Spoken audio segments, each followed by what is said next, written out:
पावसाळ्यात निरोगी राहण्यासाठी आपल्या खाण्यापिण्याच्या सवयींची विशेष काळजी घ्यावी लागते। खाण्यापिण्याचा थेट परिणाम आपल्या आरोग्यावर होतो।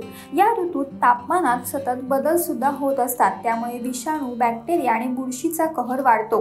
त्यामुळे पावसाळ्यात कोणते पदार्थ खाणं टाळायला हवं, कारण या पदार्थांच्या सेवनाने इन्फेक्शन होण्याचा धोका असतो। कोणते आहेत ते पदार्थ पाहूयात। सर्वात पहिलं तर पावसाळ्यात रस्त्यावरील उघडे खाद्यपदार्थ खाणं टाळलं पाहिजे। दूषित पाणी आणि अन्नपदार्थ यामुळे पोटाचे आरोग्य बिघडण्याचा धोका असतो। त्यामुळे तुम्हाला जर वारंवार अपचन, पोट फुगणं यांसारख्या पोटाशी संबंधित समस्या जाणवत असतील तर हे पदार्थ चुकूनही खाऊ नका। तसेच जास्त तेलकट आणि तळलेले पदार्थ खाणं सुद्धा टाळा। यासह दुसरं म्हणजे पावसाळ्यात हिरव्या पालेभाज्यांचे सेवन अत्यंत काळजीपूर्वक करणं आवश्यक असतं। खरं तर पावसाळ्यात पालेभाज्या खाणं टाळायचं असतं, पण जर खायच्याच असतील तर प्रथम ते पूर्णपणे स्वच्छ धुवून घ्या आणि नंतरच त्यांचा वापर करा। शक्य असल्यास या भाज्या पावसाळ्यात खाणं टाळाच। या व्यतिरिक्त 3 ते 4 तासांपेक्षा जास्त काळ ठेवलेले अन्न खाऊ नका।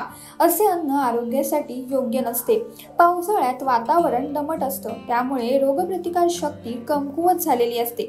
त्यात जर तुम्ही दूषित अन्नपदार्थ खाल्ले तर पोटाचे विकार उद्भवतात। त्यामुळे घरचे ताजे पदार्थच खावेत। या ऋतूत अन्न फ्रीजमध्ये ठेवणं आणि शिळे पदार्थ खाणं टाळावं। या व्यतिरिक्त या ऋतूत मांसाहार देखील करू नये। कापलेली फळे आणि उघडे पदार्थ खाऊ नयेत। या पदार्थांमध्ये हानिकारक बॅक्टेरिया असतात, ज्याचा आरोग्यावर विपरीत परिणाम होतो। त्यामुळे फ्रेश फूडच खावं। यासह पावसाळ्यात पाणी उकळून आणि थंड करून मगच प्यावं। रस्त्यावरील पदार्थ खाल्ल्यानंतर गाड्यांवर ठेवलेलं पाणी तर अजिबात पिऊ नये।